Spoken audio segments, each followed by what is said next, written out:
You find yourself lost in Irvingland.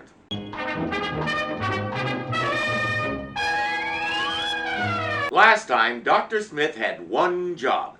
Yellow light, blue button, black button, green button.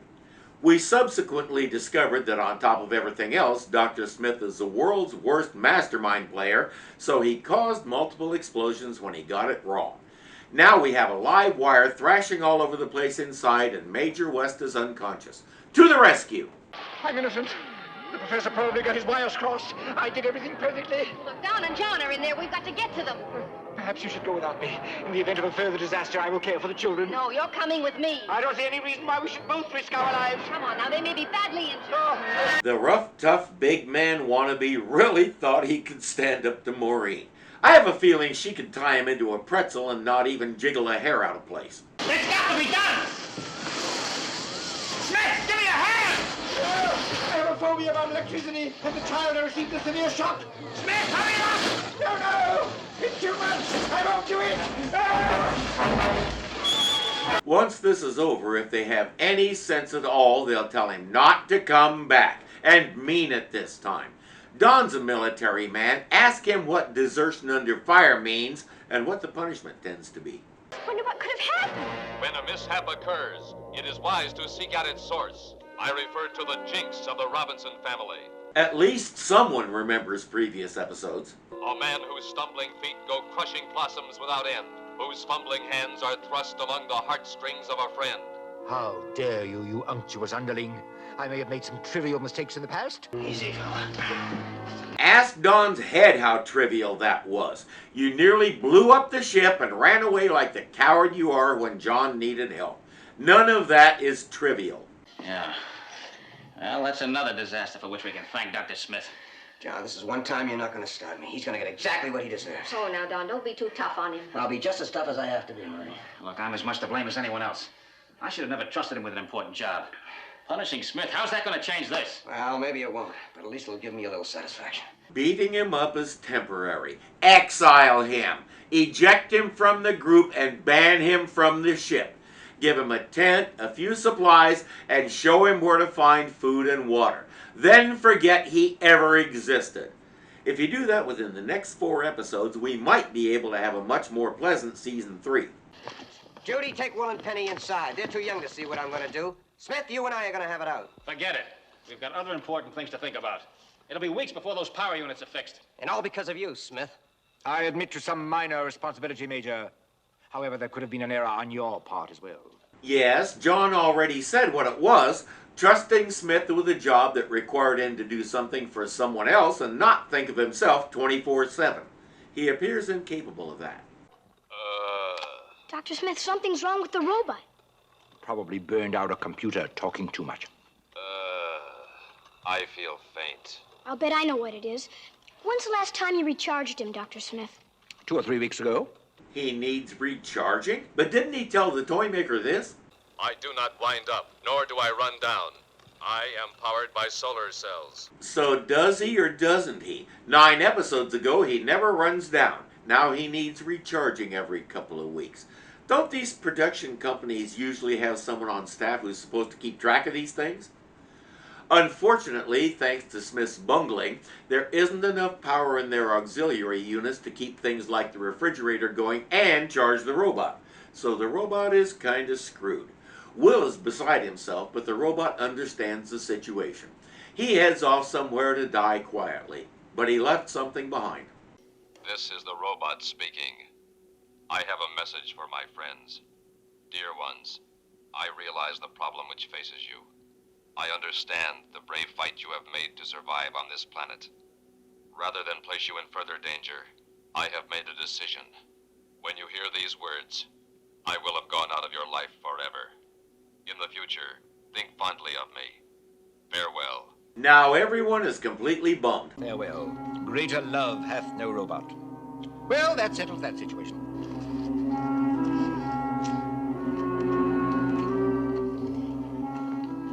Did I say something wrong? What is the matter with everybody? Smith, for once, will you shut up? Bear in mind that unless otherwise denoted, the word everyone does not include that nimno. Courage.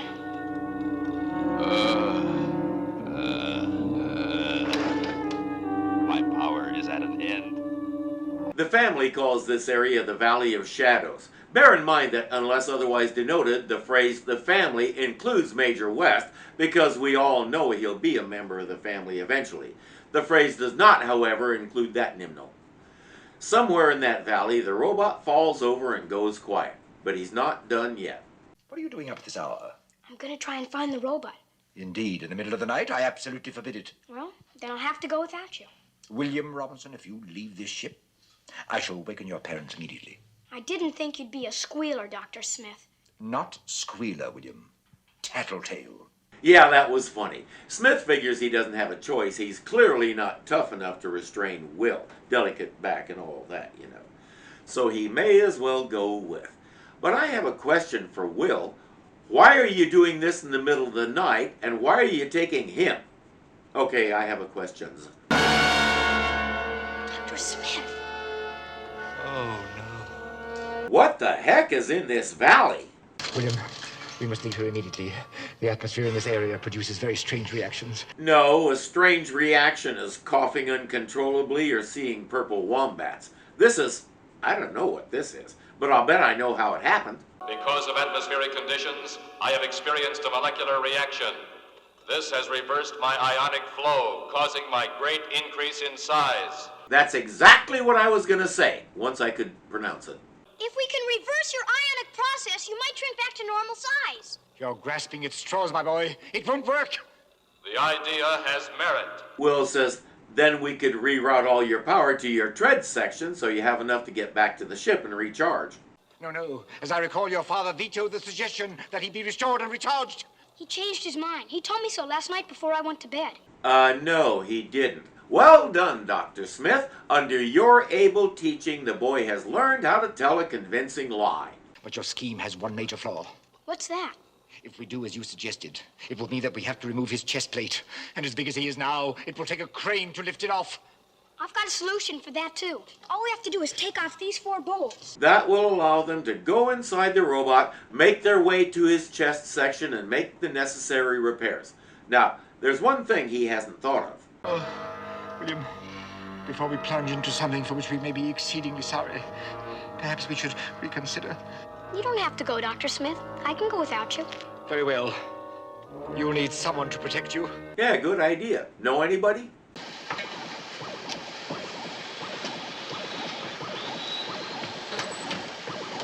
Good heavens, what's that noise? It's the robot's tunnel diode timer. It's kind of like a mechanical heart. Keep in mind, that tape machine we saw is microscopic when he's normal size. I want to see how you build one of those. The robot is a jumble of wires, hoses, pipes, struts, and braces, and getting through him is kind of like doing one of those obstacle course races you see on TV.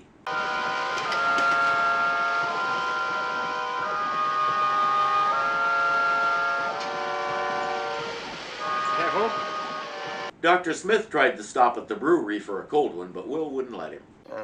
If I picked up the gist of the conversation correctly, you haven't changed your mind about the robot. That's right. The auxiliary power units won't stand the strain of a recharge. Listen, you don't have to justify your actions to me. I agree with you.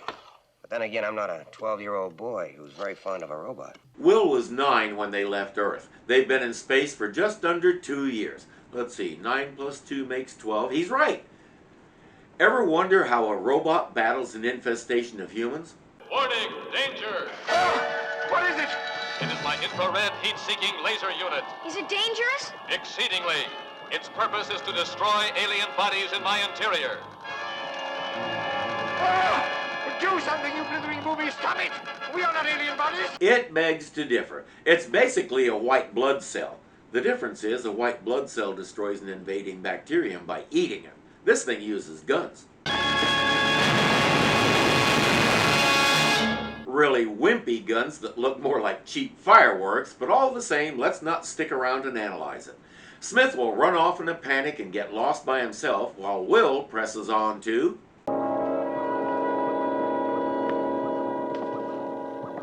Boy, this sure is complicated.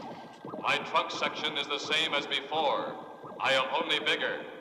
That does not look like his chest. It looks like something a little lower down the torso. That's his mechanical heart that Will was talking about. Why does it have veins and arteries if it's mechanical? So it looks more like what you think it looks like, probably. It's still beating. I may not be able to do this without violating my own rules. This is torture. I want to find whoever designed that thing and make them do this with a straight face. But never mind that, it's time for Will to get to work reversing the robot's ionic flow. Although there's still one thing he hasn't thought of. Dr. Smith, stay away from there. I told you to walk to the right. Go back, hurry. What happened? Dr. Smith is in terrible danger. You must go to him at once. Where is he? Between my computer tubes and straight ahead. Quickly, or you will be too late. Dr. Smith is in trouble. We must be somewhere on a planet in the known universe. Basically, we're turning Jonathan Harris loose again. The trouble is, he always does the same thing, always sounds the same, it never varies. And by this point in the season, a lot of us are tired of hearing it. There doesn't seem to be any way to turn it off. Do something, anything. Just get me out of here. I won't even ask. Calm yourself, Dr. Smith. I shall try to help you. Don't talk. Act. I've got to save you. Hurry, hurry. Hurry before it's too late. William, what are you doing? I can't find the controls. There must be a control. Hurry. Why would there be? You're inside the robot, remember? He controls everything from his central processing system. Who needs a control switch? It'll be the size of the head of a pin. Who's going to push it? Once the 4-foot-tall adult rescues the 6-foot-tall big baby, it's back to work. Well, the robot passed through here, that's for sure. Yes, and Smith and Will followed. Look at their footprints. Think we should tell Maureen? I think so. He learned his lesson after the last time he lied to her. Well, there's nothing for it but to go on in and get ourselves lost looking for them. Will! Will, can you hear me?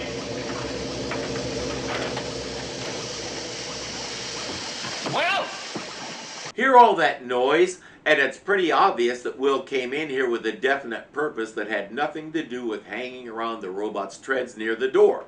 That thing on the top of your neck is called your head. Use it. Is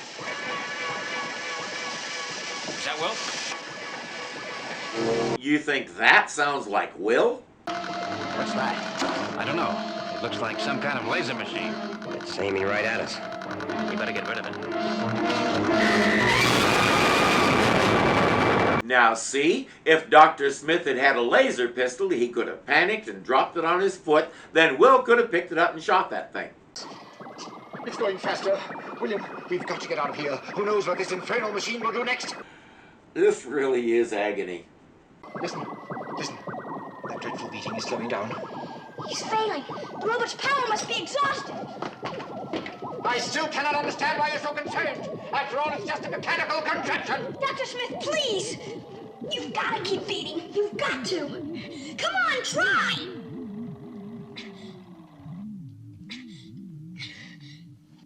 It's no use. He's all done and gone, Flax. Please tell me I did not just say that. Well, it was bound to happen the way they keep waving it in our faces. I cannot believe I just said that.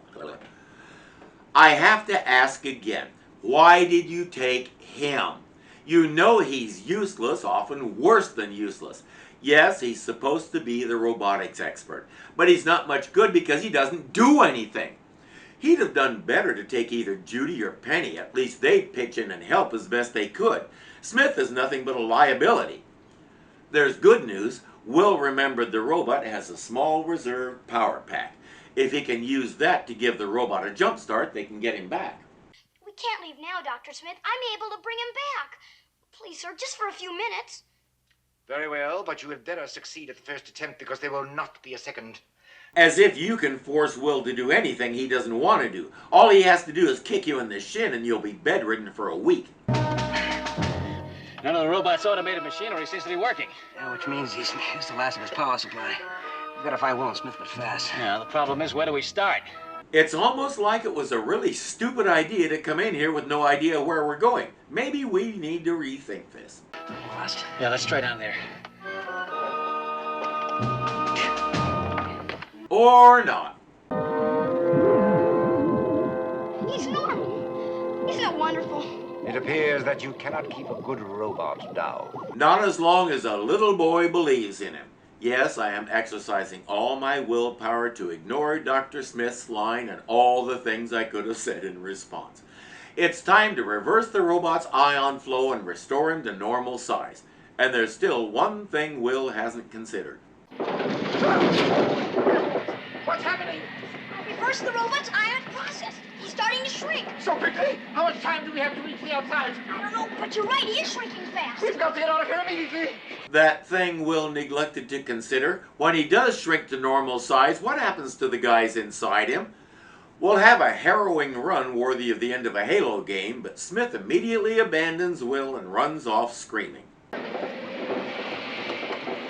thank goodness. I've never been so glad to see anyone in my entire life. Where's Will? We've got to get out of here immediately. We'll be crushed. Answer me, where is he? He's outside. Yes, he'll get away with it as usual. Nobody ever really holds him accountable. It's one of the most annoying things about him.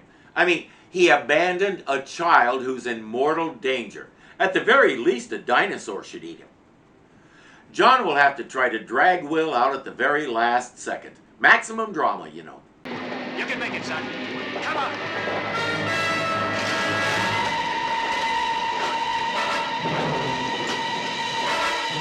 John tried his best to explain to Maureen that half a Will was better than no Will at all, but she didn't buy him. How do you feel now, Robot? Almost back to normal. A few minutes more, and I shall be bursting with health. Don, accelerate the chariot. The robot needs a little bit more power. Gee, if one of you scientific geniuses had thought of that in the first place, none of that other stuff would have been necessary. And our episode would have been about 10 minutes long, which means filling the rest of the time with commercials. Never mind.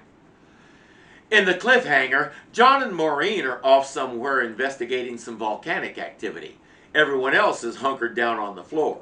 Warning, warning, the barrage begins.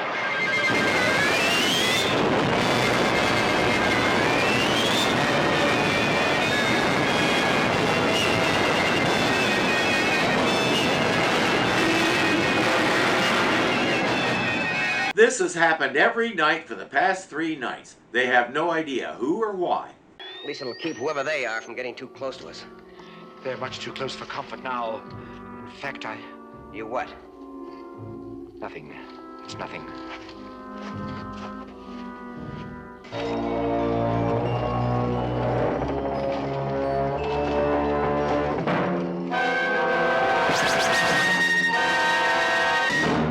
My first question, where'd that rock face come from? It's never been there before.